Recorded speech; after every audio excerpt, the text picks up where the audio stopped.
me personally, just the ENFJs in my life, and I've replayed a few scenarios while you were speaking, and I'm like, damn, I was a bad friend. For the first yeah, first step, right? After this, I'm gonna text him, be like, "Yo, I miss you, but don't text me back because I don't want to continue. I don't want to continue this conversation, but I miss you."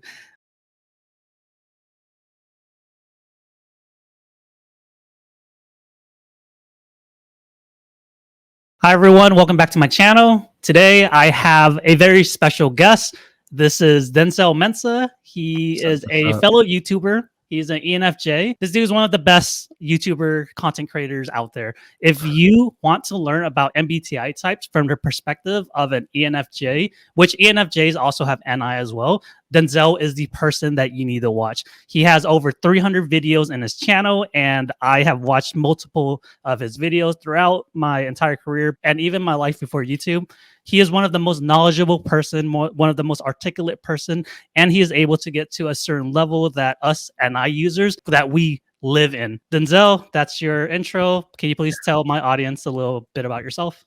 Wow, John. Well, first of all, thank you. Seriously, I really appreciate that. That means a lot coming from you, especially with what you've done with your channel, providing a space for INTJs to actually get into the forbidden function that so many INTJs, especially INTJ men, try to avoid a lot of times. Like, so much respect for you, man. And I have no shame in saying it. You know, INTJs are my favorite personality type. And so I was not only honored to like be invited to be on your channel, but then also to hear like how much you actually have seen a lot of my content and you really like appreciate it. And I know you're not just saying it too, but like I work hard to try to bring out quality content and at the most with the information that I have there. So I'm glad that you can actually see the value there. But yeah, for those who don't know me, my name is Denzel Mensah. I'm an ENFJ, non-wing 1, social sexual in the Enneagram system. I'm also a life, personal development, and relationship coach. I do YouTube, so you can find me at Denzel Mensah on YouTube. I like to talk a lot about relationships, pretty much, and philosophy, spirituality. I like to talk about different types of concepts, and I have a lot of videos, especially on 16 personalities. So personality psychology is a big one, especially for cognitive functions. And I think that makes up the basis of all of my YouTube content. Thank you for the kind words. It always feels weird to get compliments, but I'll take it. I'll take what I could get. Good job. To add on to the introduction, right? Something that I forgot to mention as well is that if I don't believe that person is that type, there's no way I would have them on the channel. So for those of you who might have any doubt whether like Denzel is an ENFJ, my suggestion for you is to not only believe me, but find out yourself. Go check out some of his videos, especially the ones where he talks about INTJs, because it is so uncomfortably accurate. It's funny. It's comical. Y'all are comical. That's what the real thing is. We don't try to be, dude. We just. I know, that's what makes it even more funny. All right. So the first question is this, right, Denzel? We're gonna start off with the easy questions, and it's gonna slowly escalate. So my first question for you, which is a comment that I have received a lot on my video about ENFJs. Why are ENFJs so annoying? I think because we tend to really show how much we care about people in a way that people are probably not really used to. And I would say it's because a lot of people are traumatized, not necessarily by ENFJs, but because they're not used to actual love. And so when you actually meet somebody who might actually have really good intentions and is actually trying to show love and affection and all of that to you, then we're so used to people playing a double angle there that we start to assume like, oh, this person's up to something. We start projecting ill intent onto them.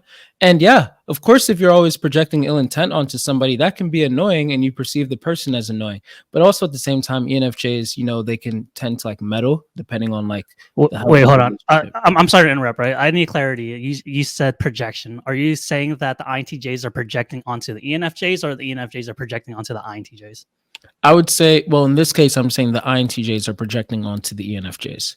Guys, you hear that? Like, Yes. I get this comment all the time from ENFJs on my video of why INTJs are this and that. But please, I'm sorry to interrupt, but I want you to do like go further into this.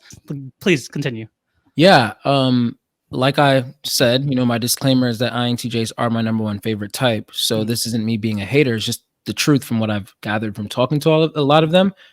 A lot of them tend to have this mindset, it's like, oh, I'm good at hopping into other people's minds and I'm so good at reading their intentions. But with tertiary FI, you're not that good at reading people's intentions. And especially when you have trickster FE. So FE is just a whole new world to you. So now when somebody's bringing FE to you plus with NI, so now it's like stuff that's hitting in the background. It's like, I don't know what this person's up to. So since I can't figure out what this person is up to, even if it's right in my face, just genuine kindness, I'm going to assume and project ill intent onto them. And then sometimes that creates a self-fulfilling prophecy and you're like, aha, I knew it. What does ill intent mean to you in regards to this conversation?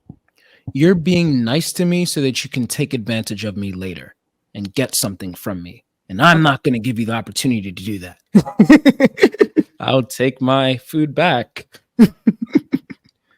It's interesting you say that. What if we just don't care? What if, like, is that something that ENFJs consider when we tell you guys we don't care about engaging with people in a very FE way? Or if we tell you, yeah, we just don't want to eat that. Like we're being very vocal. We're stating exactly what we want. There's no misinterpretation. INTJs don't really project ill intent unless we see ill intent, if that makes sense. It's we just don't care. Like FE is our blind spot. FE is okay, like I don't care to get compliments. I don't care to get this if I don't want it. Like is that something that ENFJs consider, or is that like something that just kind of does it have to have a reason, I guess? So I would say two things. First off, I don't really think I agree with like, oh, the notion that INTJs don't project ill intent unless if there really is ill intent. I don't agree with that. Okay. But I would say that it is definitely possible. Like, I mean, not possible. I think that it is likely like a lot of INTJs just don't care for certain things.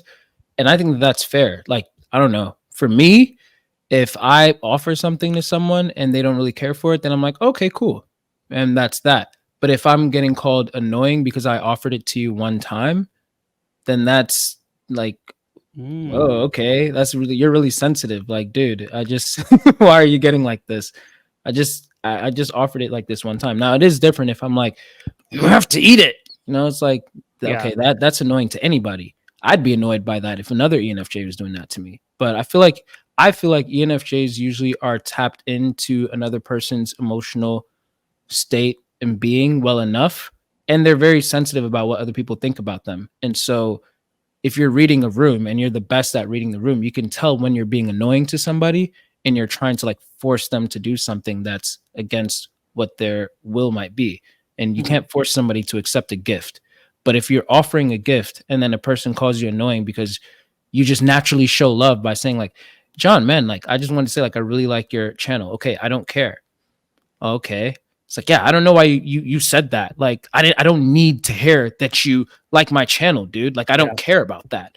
Oh, okay. Well, I was just saying it because I thought that, I know if I heard it, then it would have maybe like boosted me. But yeah, if you don't care about it, that's fine. It's like, no, dude, that's annoying. Like, why do you guys do that? What? What is happening here? Are you trying to get something from me? Yeah, like, it's interesting you say that. First, I appreciate you complimenting my channel. I put a lot of effort into it, right? But I find myself in that situation a lot with FE users. I've mentioned over a few of my videos that I have a lot of FE users in my family, predominantly like ISFJs, and I run into that issue with them where they would do something for me out of love, out of kindness, out of like that they want to support me, and I would have to tell them to stop because they're doing too much. And the thing is, it's not necessarily that they're doing too much and I don't appreciate it. It's that I need appreciation or I need like support in other ways. Like I understand if it was the very first time if you offered a candy to an INTJ that you barely know or you just met, then yeah, it's like, okay, that INTJ is being a dick if they tell you, oh, if they give you an attitude. But if you've done it a few times and if the INTJ have been vocal about how they want to receive any type of affection, then that's where it becomes kind of an issue. INTJs having trickster FE, and then FE being the dominant functions for ENFJs. Do you have a catalog of all the times that an INTJ has been vocal about not wanting something? Is that something that ENFJs consider? Because from an INTJ perspective, it doesn't feel that way when we engage with FE users. And it feels as if FE users will continue to ignore our requests for them to stop showing affection or love a certain way. Okay, I'm trying to like condense the three things. So number one, I see it as like converting. If we're talking love languages, right? And I maybe show love through words of affirmation, but you show your love through acts of service. And I personally don't care for acts of service. I'm still capable of appreciating the acts of service, even though it's like lower on my receiving for love languages, because at the end of the day, all 5 love languages still appeal to me, even though acts of service is like way lower. Granted, it could seem like for the INTJ, if I give words of affirmation, it's like so low that like after a certain point, like certain love languages don't even be received as like me expressing love. It's just that. So that, and that I understand that person probably can't help it. But now I would never say that the INTJ who's giving me acts of service doesn't love me. But the INTJ, maybe or maybe not, they might claim that, oh, well, the ENFJ doesn't actually love me because they're not showing me love in the way that I want them to show me love. But really, it's just a conversion issue. It's like, well, no, I've been trying to show you love, but I didn't know that words of affirmation does not do anything for you or whatever, especially since it's my most natural way maybe to show the love. Like I feel it in me.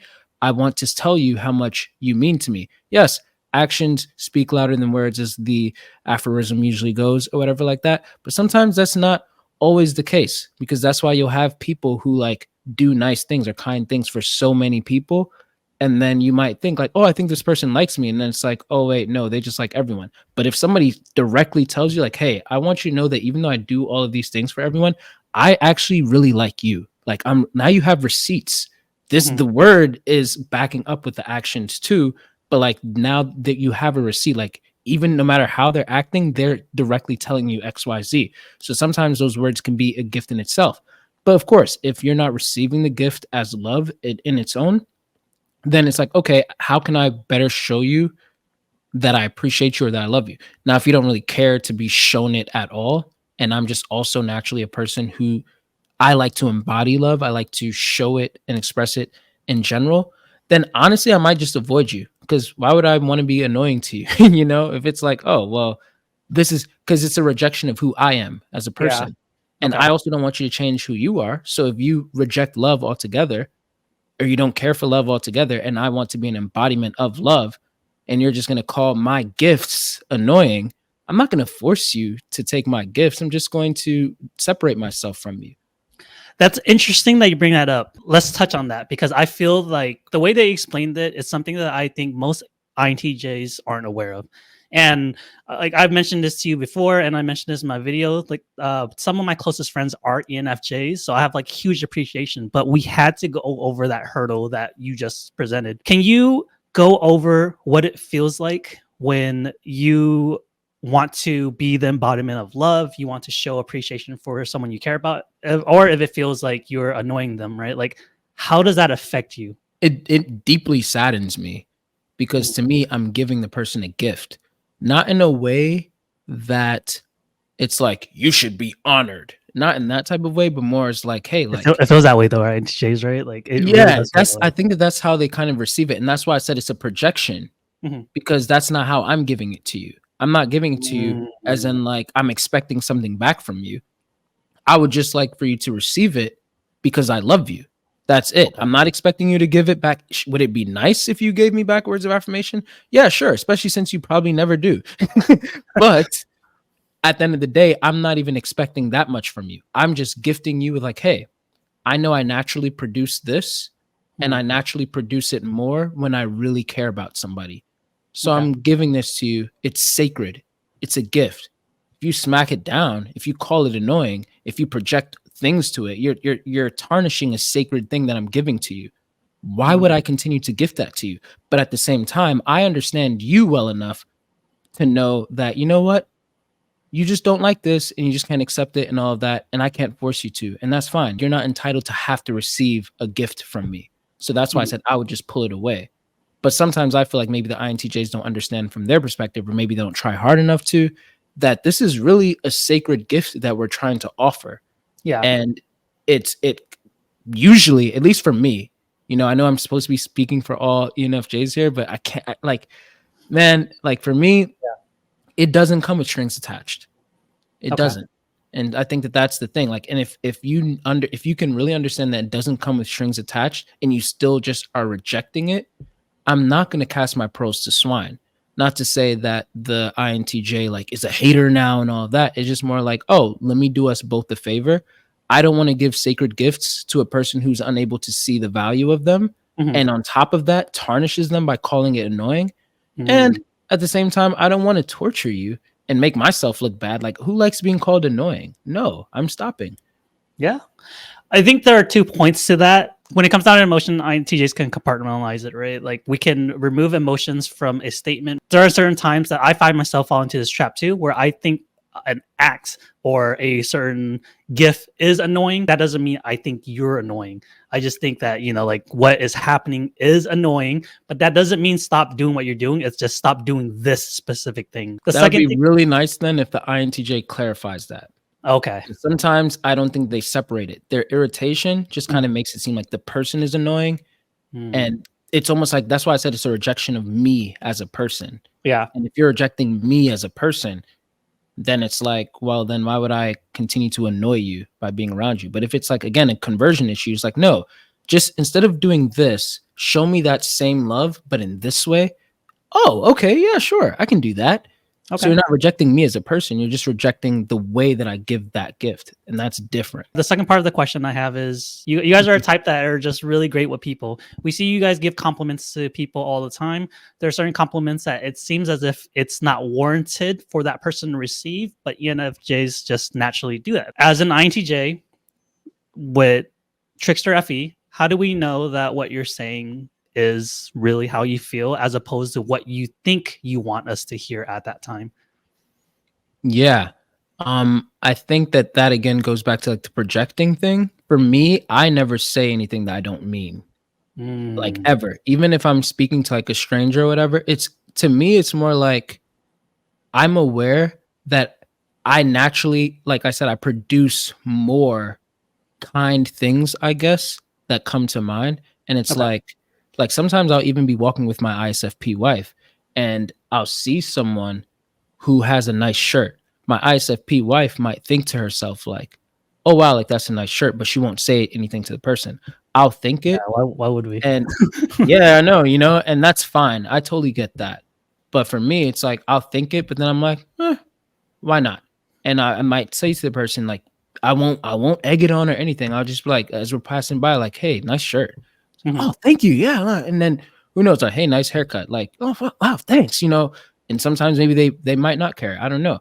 But either way, like, it's such a small thing that I feel like, to me, I often feel like it wouldn't hurt. Like, if I naturally, authentically felt it, why not express it? Because sometimes it really does. Like, I've seen it make a person's day. Like, there was a waitress who just, this actually happened. Like, my wife, like, and I, like, we were literally commenting like amongst our table, like about how nice her hair was or something. And when she came to the table, then I told her like, yo, your hair actually looks so, like, I don't know. I said like, your hair looks great, like in some way. And then she was like, oh my gosh, really? Like, I've been thinking all day that it looked horrible. I've been like self-conscious about it and boom, boom. And me saying that relieved her probably for the rest of the day of that, like from thinking that. But if I had kept it to myself, then who knows? So I guess I think of situations like that where it's like, I really genuinely mean what I mean, like what I'm saying to you. And it's not just like, oh, well, I think you need the hair. That's never going to be the case. You know what I'm saying? Yeah. So can you relate that to a cognitive function and then relate it to how the cognitive functions work for ENFJ when that process happens? Okay. So I view extroverted feeling as understanding the interpersonal play but between people. So when people talk about like people reading and stuff like that, I really believe that's FE. Like it's understanding like, okay, these are the dynamics between everybody. Like when we're watching like dinner scenes Mhm. on TV and stuff like that, and oh, the father just made this face, and like this person said this, and then it's like, oh, but this is that, but then this is because they're cheating on each other, and like all of that stuff, like that to me is like very like FE full.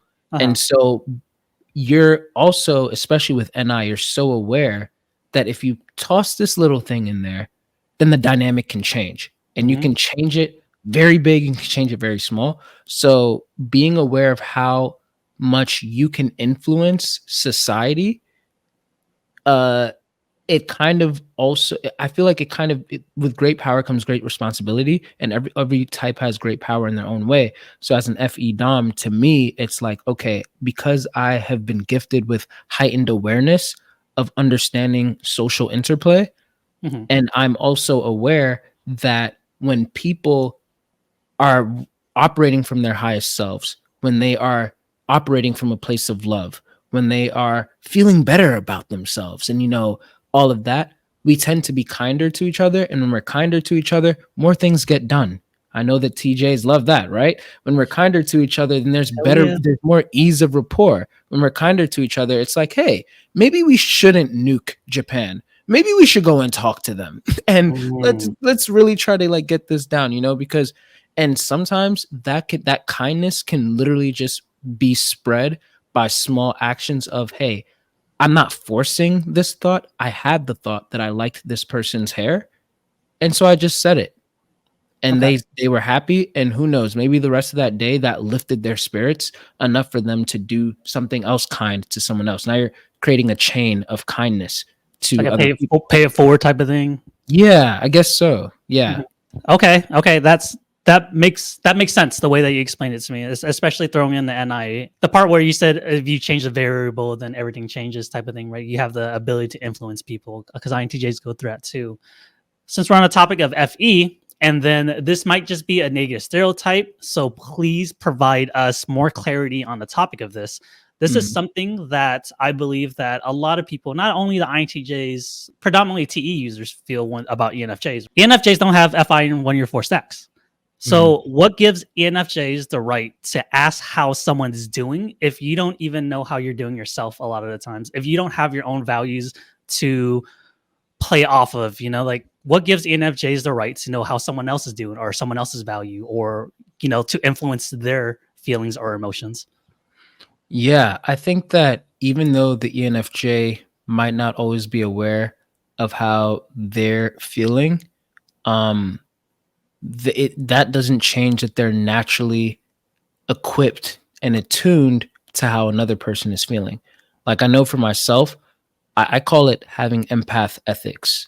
So Mhm. for me, I literally will feel other people's emotions. Like there was a time where That's always wild to me to hear. Like, it's always wild when I hear that. Like, how do you feel other people's emotions?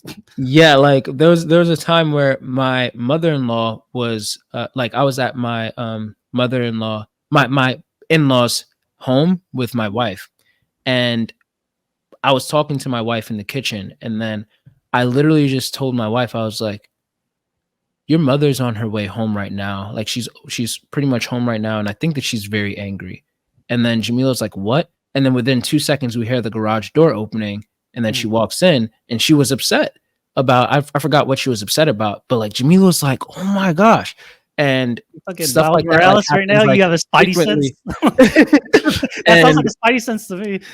yeah, yeah, and it's really fascinating how much of a normal thing that's become for me.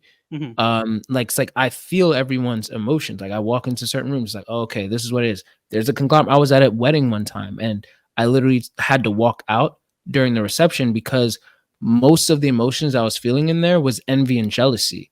And that was like Really? really, yeah, yeah. And it was confirmed later too. And these are all things like we talk to my wife, like she'll like confirm, like, but I don't like to talk about these things a lot because sometimes to me, this goes back to empath ethics things, it can seem invasive. Like if you right now, like if you had a bad day and I knew that you were like feeling like very dark and depressed and all of that, but you're trying to like hide it. I'm asking you like, hey John, like, yo, how are you doing? I Mhm. kind of know how you're doing already. That's involuntary. I Mhm. can't turn it off. I already feel your emotions. So you can't blame me for feeling your emotions. But what you can blame me for is becoming all, I know that you're feeling this. I Mhm. know your emotions better than you do, even though I might not know my own. For whatever reason, we're wired that way. I don't know. But it Yeah. doesn't invalidate that I still am tapped into yours. And not only am I tapped into yours, but I have a genuine willingness to actually create a space for you to be able to have someone to lean on if you need it. Like if Mhm. you really do feel like, oh, I need to process this by myself and everything, okay, cool. If you're like, I'm fine, I'll often pretend like, okay, cool. I know that you're not fine. I don't tell the person that, but it's like I'll let it be because empath ethics, like nobody wants anyone like just digging in their emotions like that, especially in FI tertiary kind of thing. Yeah. Um, but at the end of the day, even if we're not tapped into our emotions like that strongly, we can't help that we're tapped into everybody else's emotions as strongly. And sometimes, you know, if we're being honest, like if that person is really like feeling like that much pain, that's also becoming painful to us. Mhm. And so it's like if I help heal the world, if I help heal you, I'm actually also healing myself in that process, Okay. because I'm connected to all of you. Does that make sense? It's starting to make sense. Mm. Um, I'm attributing it to how NI works, right? Like, I can't turn off NI, and then there are certain parts where someone says something, and like I just need to understand where they're coming from. And it's relatively selfish because it is an internal like perceiving function, but the understanding is to better know that person. You mentioned that you can feel other people's emotions. Where does your own emotion come into play? I'm trying to figure out how to answer this in a way that's not drawn out. Like, Nah, dude, we like drawn out. Come on. I'm definitely way more tapped into everybody else's emotions, but when I have an emotion spring up, then it's more of something that like I'm aware of, and it's like, okay, that's there, but it's not that powerful. And the times when it is powerful, that's when it's like, oh wow, that's new. So now I Really? have to, yeah, for me at least, Mhm. so now I feel like I need to like share this feeling with another person. Like I need to talk this out because it's like, yeah, like for some reason this is surface and it's a way bigger boulder than the usual pebbles that float to the top. Mhm. So can you help me like break this boulder into pieces again? Can you help me understand where this boulder came from? Can you help me like toss it out of the pool? Like whatever is necessary, because this is different again from like the pebbles and the rocks that usually like come up at the top. I'm usually like, oh, okay, kind of thing. But with other people, if they have that same boulder, then now it's like my emotions with theirs has like fused. And it's like from understanding their emotions, I'm now understanding my own emotions even more. So it's like, Okay. whoa, wait a minute. Like you had a father that was deported when you were younger too. Mm. Wait a minute. So you've been crying about this, or like you've been like having to stay strong for your family, like et cetera, et cetera. Like, and from empathizing with that person, then I start to kind of like somehow inadvertently go back into myself through that person. And I'm like, I'm relating to this person because it's also inside me. And it's almost like now as I'm again like healing that person or helping that person like have a place to like heal, then I'm also healing myself. Okay. And that like, yeah, I feel like it's almost like I have to go through another person or another medium, like such as like I really like watching, I don't know, sad, dark anime and Oh, movies you're and talking stuff you're like talking to that. INTJs. We love that shit. Come on. Yeah, like yeah, like I will literally I watched Death Note and I literally cried at a What part? What specific part part. though?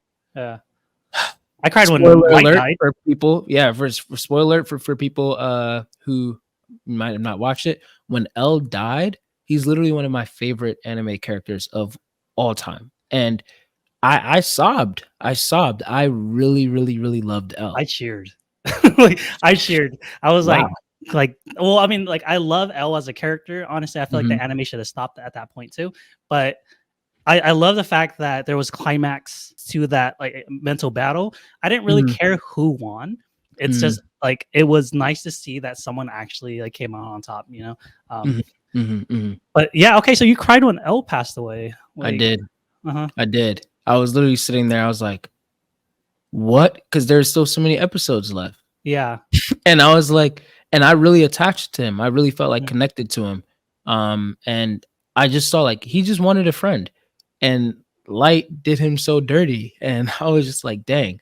So yeah, I really empathized with that. I was watching. I just finished watching My Hero Academia.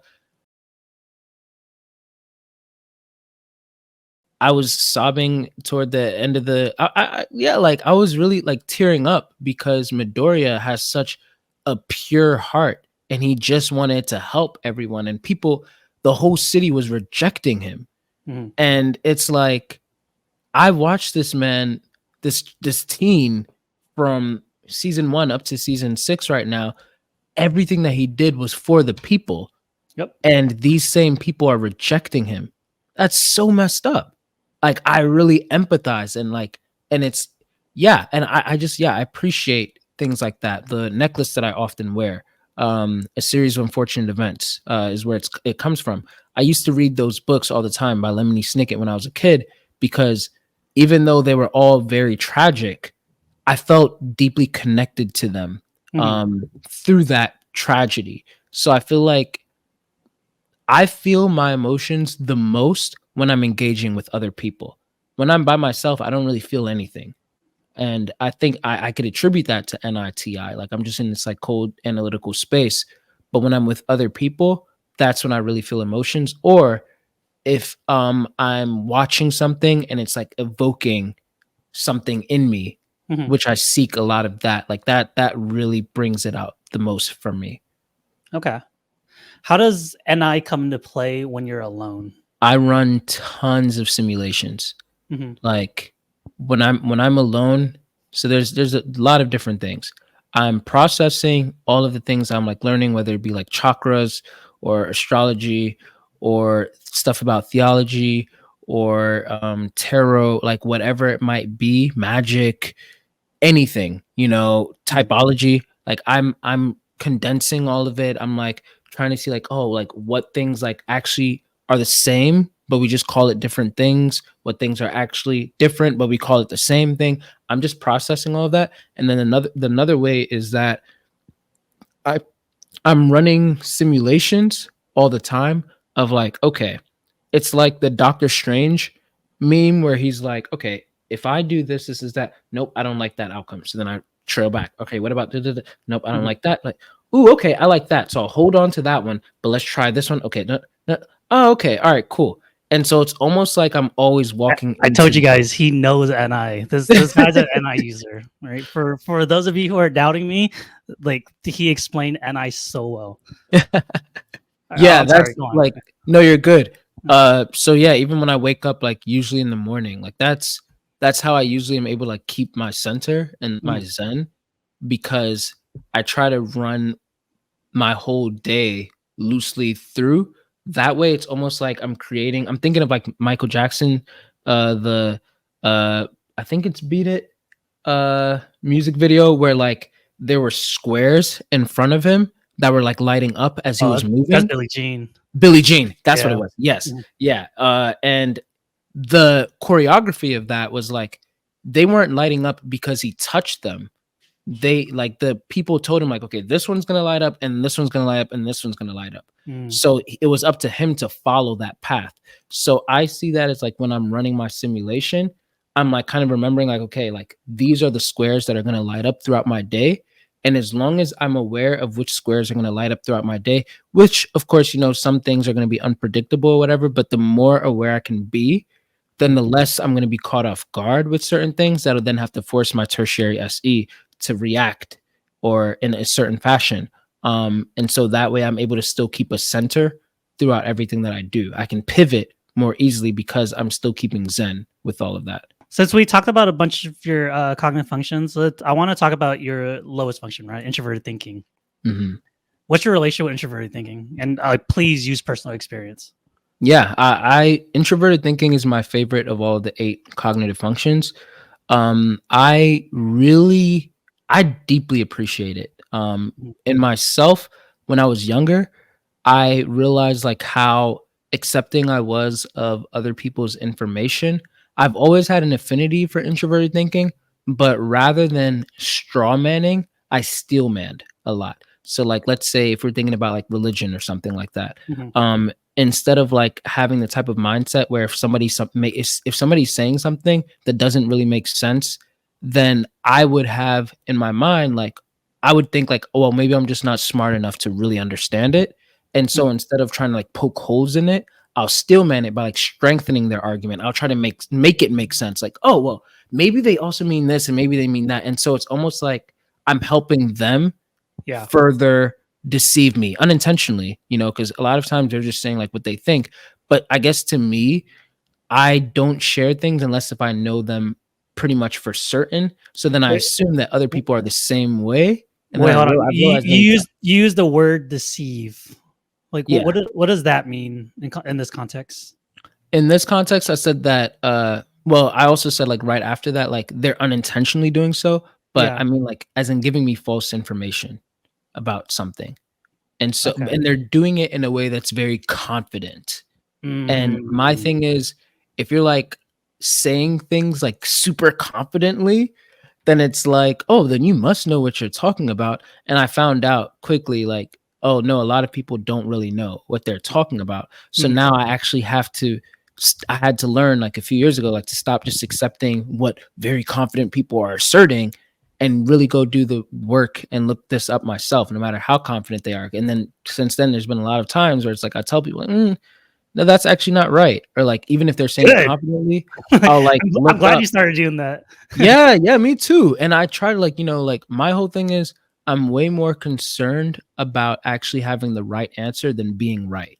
So even if I'm wrong, then and like I think we were talking about this yesterday. You were like, "What is a hill that you would die on?" Die on. And I was like, I don't think I would die on any hills because for me it's like I can be very strong about like, okay, this is what I think at this point of time, but life has taught me that it can be really surprising. Like I would be so certain about certain things, and then I'm caught by surprise, and it's like, oh, actually, maybe I should actually start thinking this Yeah. instead. And so it's like, okay, this is what I'm holding right now. But if you disagree, then I'm like, oh wow, well, can we talk about this? Because I don't want to just hold on to what I'm thinking. I want to have the right answer. So I have no problem being like, oh man, yeah, no, I was wrong. Like, thank you for helping me with that. But you have to knock down all of my bowling pins because if they're still standing, Yeah. then they're gonna keep on trying to resurrect. Like, but. So that's one way it comes out. I think another way that it also comes out is I really try to give the truth, but in love. So that I call like that's integration of my TI. Yeah, no, you guys like I said this in an ENFJ video. You guys do that so fucking well. Like I hate the fact as an INTJ that you guys are just as effective in getting your message across to me as a person who I'm like, oh, there's no way FE can affect me, but it still does. Like it's annoying in a positive way. You know, it's like, God damn it, you make me a better person. Yeah. I'm grateful for that. Then goal is accomplished. And yeah, that's really like how I see it. Like I always said that, I had written a blog one time called Great Food but Poisonous Platter. Mhm. And I was pretty much saying like you can literally have like amazing tasting food, but if you're serving it on a plate that is absolutely revolting, nobody's gonna eat that. You know what I mean? Mhm. And on top of that, like even with medicine, like I always use the example too. Like there's Robitussin that I remember when I was younger, I hated that medicine, and then there Mhm. was Motrin where when I was younger, even when I wasn't sick, then I was like, I would look Just if go you down that. offer me Motrin, yeah, exactly. Like it tasted like candy. Uh-huh. They did the same thing. But which one am I going to choose? The mean person who's like, yeah, well, I'm just going to tell it how it is, or the person who's saying the same thing is going to have the same effect. but now I'm going to actually be able to ingest it better and it actually tastes good. And now I even want more from you. So it's for me, it's like, I'm going to always retain the truth. And that goes back into even to like my compliments. Like it's to the point where like, I'm so pedantic with like, if I'm saying my best friend, my mind literally is like, wait, what does the word best mean? And let's think about all of the friends that we have and boom, boom, boom, before we say this to that person, which goes back to the whole thing. Like, so if somebody says like, yeah, like they just kind of brush off what I'm saying, it's like, look, maybe you're the type of person that could just say things like willy-nilly or something like that, or you've ran into other people who just kind of say things that they don't mean. I'm not one of those people. So please don't devalue my words. Now, you don't have to accept it. I can stop. That's cool. But the least you can do is just not tarnish it. So I think that also goes into my TI. Like everything that I say, I want it to be truthful, whether it be information, whether it be a compliment. I don't believe in hollow flattery. I made a video on that too. I think it's a poison to our world. If I don't have something nice to say, I'm just not gonna I'm not gonna say it unless if it's necessary to like tell you. And even if I'm gonna tell you, I'm gonna tell you from a place of love. Thank you for all that extra like information, right? Like it's painting a clear picture of just the ENFJ. Like me personally, just the ENFJs in my life, and I've replayed a few scenarios while you were speaking, and I'm like, damn, I was a bad friend.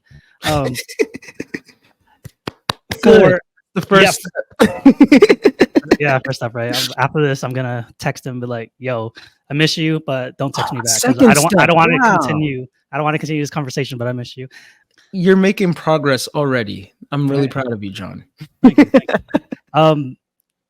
For INTJs, you said that your best friends are INTJs, right? What's something that you believe will benefit the life of an INTJ if they were like, what's something, a pitfall that INTJs fall into that you think can be corrected relatively easily, that you think will hinder the progress in life, that can easily be fixed if they just embrace blah, like FE or something? This is another one that I guess I won't like down a hill for, because everybody has their own subjective experience. But I've heard a few INTJs state how much they don't need relationships, how much they don't like. I've heard one say something on lines like, yeah, I don't need friends, I don't need relationships, like I can just be like this. I heard another one like I had I've said that before.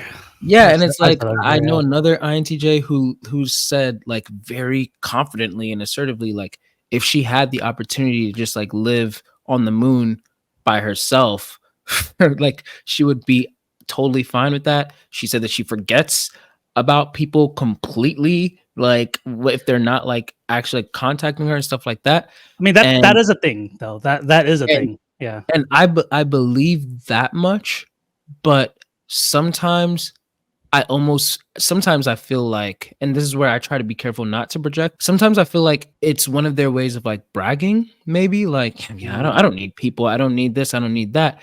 And that can often bite them in the butt, because now people don't really need them as well. People don't reach out to them. People don't like, well, why would I do that? You don't care about the family. So why would we invite you to Thanksgiving? Why would we do this? Like all you do is complain about so and so. Now when you're in trouble and stuff like that, oh man, all I can rely on is myself. Yeah, you push yourself into that corner by constantly bragging about how much you don't need people, how much you don't like people, etc. So of course, there's going to be a few INTJs watching this, and their butts are getting hurt, because my 20-year-old butt is getting hurt right now. And so I think that if INTJs were able to actually try to embrace the right types of people, the right types of relationships, you don't have to be as obsessed with intimacy as I am. Definitely not. I get that. But you don't have to go to the other extreme either, of being like, yeah, no, people are just so annoying. They're like, maybe you're just around the wrong types of people. And maybe if you like actually put effort into thinking about the types of relationships that you would want, then your social battery would not drain nearly as rapidly as it often does. And so I think that that's a big thing that I feel like INTJs tend to like miss out on, which is the FE trickster. So I get it, but like relationships are way more important to, it doesn't matter what your personality type is. They're way more important to you than you might think that they are. That's what I think. Thank you. that was a hard truth that I think every INTJ, regardless of how mature we are or age or life stage that we're in, that we needed to hear. So just thank you for that. Now that you provided your recommendations on how an INTJ can improve, let's kind of lighten this up. I feel like we've been a little negative here. What is something that you believe ENFJs admire about INTJs? I really appreciate an INTJ's mind, because it's like you go into the hole, and it like once you already like gone in deep, then you're like, wow, like there's already so much here, and then the floor beneath you continues to cave in more and more and more, and there's just always more to find there. And also there's a sacredness to that FI tertiary, especially when they're actually aligned with it and they're tapped into it. The TE, I see it as like kind of like getting in the way to guard the FI. But when you're actually able to show the TE, like you put your hand on the TE's shoulder, like, hey, I'm not here to harm him or her.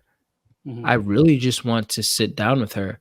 I want to learn from her. I want to be able to actually connect with her / him. I will not expose the sacred riches and knowledge and feelings and vulnerabilities and insecurities that she will unveil or he will unveil, whatever. And you're really able to show that sincerity. There is such a beauty there, and that, like it creates something that's pretty alchemical. And now there's just so much that both can learn from each other, because I feel like ENFJs, they're always willing and wanting to learn from INTJs, but INTJs oftentimes feel like there's nothing to learn from ENFJs. Like, I don't need your FE. I don't need your NI. My NI is stronger. I don't need this. I don't need that. And so it's almost like a immediate like rejection. And the ENFJ, to be fair, we do that to every type. Yeah, I mean, I think that that's kind of true, but sometimes I think that it is more frequent with ENFJ types. I agree with that too. Yeah. Like, I don't think that would happen nearly as much with an ENTJ. It's like, oh yeah, I need that. Or even ISTJs. I feel like INTJs and ISTJs, they have a very interesting dynamic a lot of times. That's like, there's a lot of appreciation there. Like, yeah, man, thank you so much for helping me with this TE stuff, but in a realm that I don't usually get help in, SI stuff and everything. But like, anything FE, I don't need that. You know what I mean? Yeah. I agree with that. Kind of tolerable because you're NI Dom and you have TI higher up. But SE and FE, oh gosh, no. So, but I think that once the INTJ really does allow the ENFJ to come in, and the ENFJ, that's going to take time to really get to that core. A lot of creativity, a lot of intimacy, a lot of productivity, a lot of self-exploration can be birthed from that. And it's beautiful. It's infinite. There's an infinite unwinding palace that's continuously under construction and expanding in an INTJ's mind. And I think that ENFJs really do appreciate that, especially because they know that there's limited access to get there. And sometimes you have to cross through the forest of treachery and cross the moat with all of the crocodiles and alligators and piranhas. And then you have to, talk to the TE guard before you're finally allowed in. And even then, now you have to like navigate through the castle to be able to find the room that says, FI's core. So like the FI is the core, but now like the castle is the FI, but then there's an FI core that takes some time to get to. And the ENFJ shouldn't even rush to get to that point, because everything leading up to that point is still beautiful in its own way. And eventually you'll find your way there, because the INTJ is like watching you, and eventually they'll kind of like lead you into that, like that place yourself. That's kind of how that's been my experience, at least.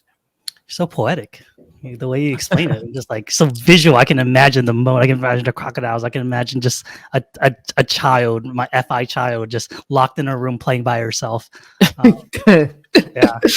Thank you. my video about ENFPs, they don't see the wall, the moat, or the barriers that INTJs put in order to protect our FI.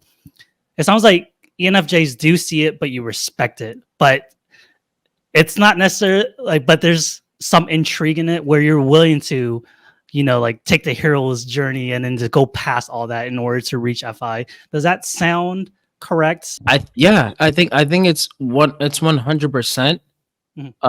And I think that's the interesting thing. Like sometimes I'm really confused when INTJs favor ENFPs so heavily.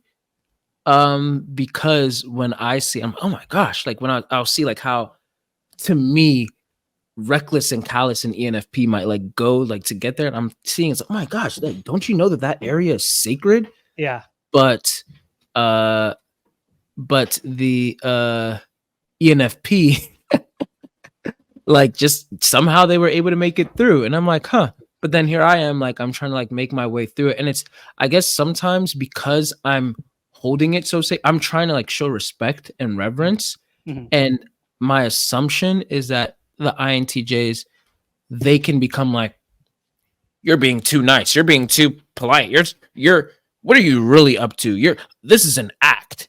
Like, you're not just like, you're just you don't really hold it like that sacred. You're acting nice, you're putting up this front to get into my house. Like the idea that I'm thinking about right now is Leave the World Behind. If you guys haven't seen that movie yet, the character in there, I think that there's an STJ character, which is the mom, and then I think there's an ENFJ character, which is the father, the black man. I'm trying to like say it in a way that's not like spoiling it, but like pretty much like it starts off with like the black man, he's trying to get into the home, and he's claiming that it's his home and everything like that. And the mother's like skeptical and all that. It's like, okay, I know that makes sense. But the skepticism is very don't spoil it, dude. I know that movie just came out. I saw I know, yeah, I'm not pretty much, long story short, the guy, like I said, I think he's the ENFJ, and he's very kind and polite and everything. And for some reason, that's what makes the STJ person even more skeptical. And to me, I understood that. Like I get it. Like as you watch it, and it's a movie, so they kind of like exaggerated it a little bit, but that's real life too. Like we live in a world where like if you are being kind and respectful and all of that, then people are going to naturally assume like that you're up to something. Like, what is this guy up to? You know what I mean? Like, I don't know what your intentions are. And that goes back again to the projecting thing, projecting to protect. Whereas like for ENFPs, like maybe they're just a lot more straightforward. Like, oh, what's this? Like, and then you just eventually kind of like look, and it's like, there's nothing really to like think about like that this person is like up to or anything, because they're just lackadaisical. Like ENFPs they're just there. Like, there's exactly. no intention. Yeah, exactly. Yeah, but I think for the ENFJs, it's like a cautiousness, because it's like you're thinking about this too much. And because we see your NI. Exactly. Yeah, exactly it. And because it's with the FE, and it's not to say that every ENFJ has the best of intentions, which is kind of like the scary part. So I get it, but I think that the ones who do actually have like good intentions, it sucks that it's punished. Like we live in a world where it's like it's punished in that way because of kindness. Yeah. Hopefully that answers your question. That does answer my question, and honestly, it makes me feel sad. Like that's how ENFJs feel whenever INTJs or ITJs like reject connection, between the two of us. That makes me really sad. INTJs that are watching this video, dude. Like, I don't know if you guys can feel my FI right now, but like, damn, it's horrible to hear how, like, INTJs or ISTJs or having FI in the lower functions, right? It's something that we try to protect, but it's also something that we value. We want to believe that we're good people, but to hear that we're not good people by us essentially being ourselves, I feel like that should be a calling for INTJs to like improve ourselves, because if we truly are kind people that we want to believe ourselves to be, then we have to acknowledge other people's feelings. We have to acknowledge how other people are feeling whenever they're engaging with us. So thank you for like explaining it in a way that really makes sense. There are a lot of articles, there are a few YouTube videos from ENFJs talking about INTJs, and I don't like most of them. And the reason why I don't like most of them is because it's very FE heavy. And when I say FE heavy, it's not that you're complimenting us. It's when you want to say something negative, it's held back. You know, like Mm, we need that. We need to be put in our place. We need to understand exactly how you're feeling. We need that, because if we don't hear that from you, then, you know, like there's that agenda portion of what you were mentioning, that, oh, so what's the deal? Why are you just complimenting me in this video about INTJs? Why aren't you saying the negative part of this? Because we know that there's a negative part of this. We know you don't see us as angels that are perfect, right? Like, what is that other portion? That other portion is typically missing in those videos. That other portion is typically missing in those like articles. And there's a level of depth that if an INTJ actually knows an ENFJ, we know the level of depth you could get into. So mm, if that's missing, it feels a little, not necessarily fake, but you're trying to protect something. And that's where mm, you were talking about. It is the projection, right? We are mhm. projecting this because we're missing information. And until Yeah, we have that information, then is it really our fault that we're filling in the blanks ourselves if it's not presented to us, you know? yeah, yeah, yeah. And I think that that comes down to like it's almost like almost like I guess a paradox, because sometimes I know that I will kind of like hold something back because I know that you're not entitled to operating the way that I would like for you to operate. Mhm. So I'm aware that you have every right that if I say like, well, you know, when I try to connect with you, you don't want to let me in, then you could probably respond maybe even defensively like, well, why do I have to let you in? If I don't want to connect, I don't want to connect. I don't care. I Mhm. don't care for that. I don't care for connection. Why do you want connection so much? I don't care for it. Okay, that's fair. That's totally fair. I don't Mhm. like it, but that's fair. So then it's almost like, so then why should I communicate that to begin with if I kind of have an idea that you don't care for it? I can't help that I want that I crave Yeah. it, and you can't help that you don't crave it. So, but if I It, say it and somebody maybe like responds like defensively and they have a right to have their opinion, then it's just like, okay, well then that's that. yeah. I wanted to throw this out to all the ENFJs that are watching this video, or actually any type that's not an INTJ that's watching this video. We are very protective of FI. INTJs are very protective of FI. It's because, you know, throughout our entire life, we were rejected anytime, or not anytime, but when we show our FI. When we, like, whenever you try to get past the gates, the wall, or whatever metaphor we could throw out there to talk about, like, the barrier to get to know FI, our initial instinct is to protect it. But if we care about you, if you are part of our FI, we will listen. Like, you know, like, and then like there is this emotional evaluation that does happen for INTJs, but it happens very internally and it happens very rarely. But like, I can vividly remember moments that you're saying where an ENFJ friend of mine would want to talk about emotions or want to get to know me, and I shut it down. It's because at that moment I wasn't comfortable. You know, like FI is very like difficult for me to engage, but that doesn't mean I'm not listening. That doesn't mean that, okay, this person told me they want to connect. At that point, I wasn't comfortable connecting. But the next time, like, we are conversating, I will put more of an effort. You know, like, and it all comes down to comfortability at that point, because it's a lower function. It's more difficult to engage with.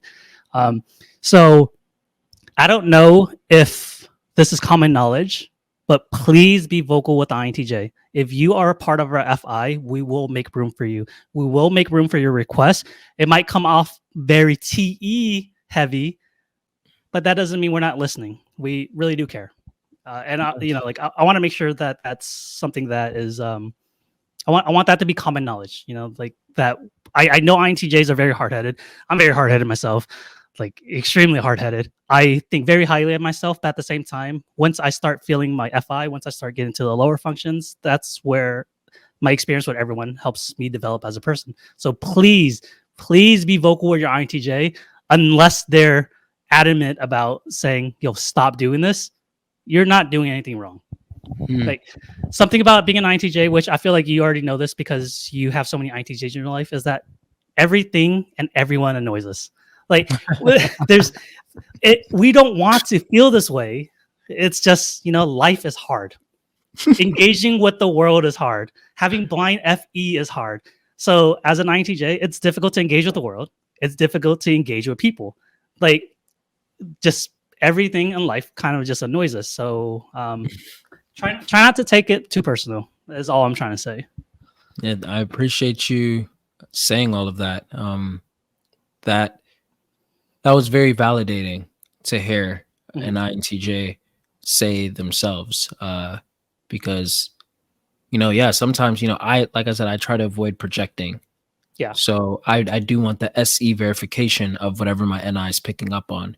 And it's nice to be like, okay, I think that this is what's going on, but I don't Yeah. know. I have to hear it from the horse's mouth, and then boom. So I really, yeah, I respect you even being able to, connect with yourself enough to not only identify that, but then also being able to share that so openly.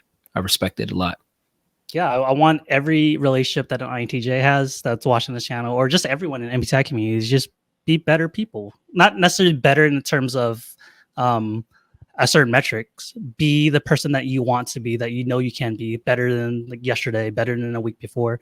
Everyone can change. We can all improve. MBTI is a tool to use to become a better person. Thank you for acknowledging the INTJ. Thank you for acknowledging my truth. There are a lot of things that you mentioned that never really crossed my mind.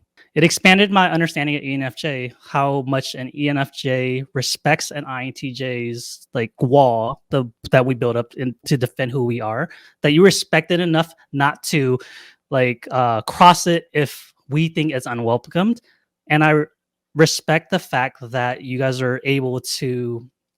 I respect the fact that you guys give us compliments or at least try to lift us up in a way that is very genuine. It's it's usually not seen that way, but now that I understand it, now that most people that are watching this understand it, and then now that I'm playing back all the interactions that I've ever had with like ENFJs or FE DOMs, for a lack of a better term, I feel like I could be a better friend now because of this conversation. So thank you for that. Yeah, I think that makes a whole lot of sense, and that's exactly the type of pattern that I've seen. Like when we first started talking yesterday, Mhm. then one of the first things that you said was like, I've noticed a pattern that INTJs don't really like ENFJs, and it might be even vice versa too, Yeah. And I was like, well, it's kind of a nuanced thing, and I think that that's exactly what it is. It's like once they get over that hurdle, Mhm. then everything really is pretty much smooth sailing. Yeah. But sometimes it's just hard to get to that hurdle.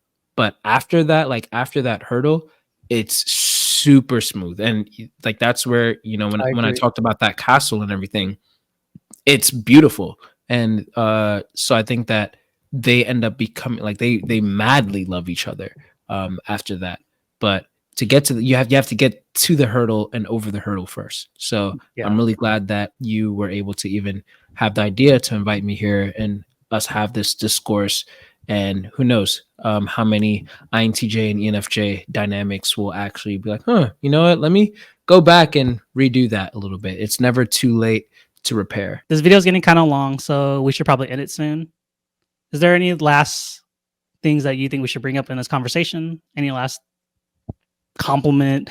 Any last big reason that ENFJs or INTJs should be friends? I think that if you have any experiences, I would definitely love to see the comments, whether you're an ENFJ or an INTJ.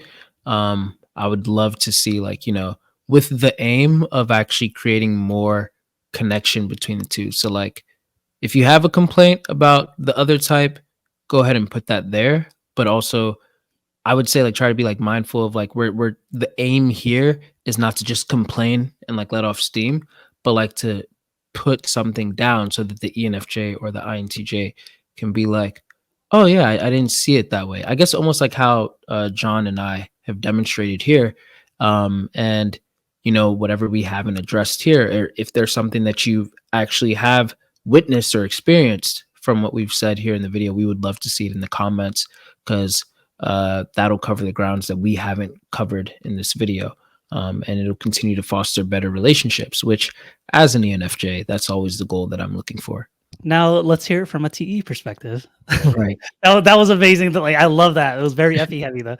Let's from a TE perspective, like INTJs, there's so much to learn from like ENFJs.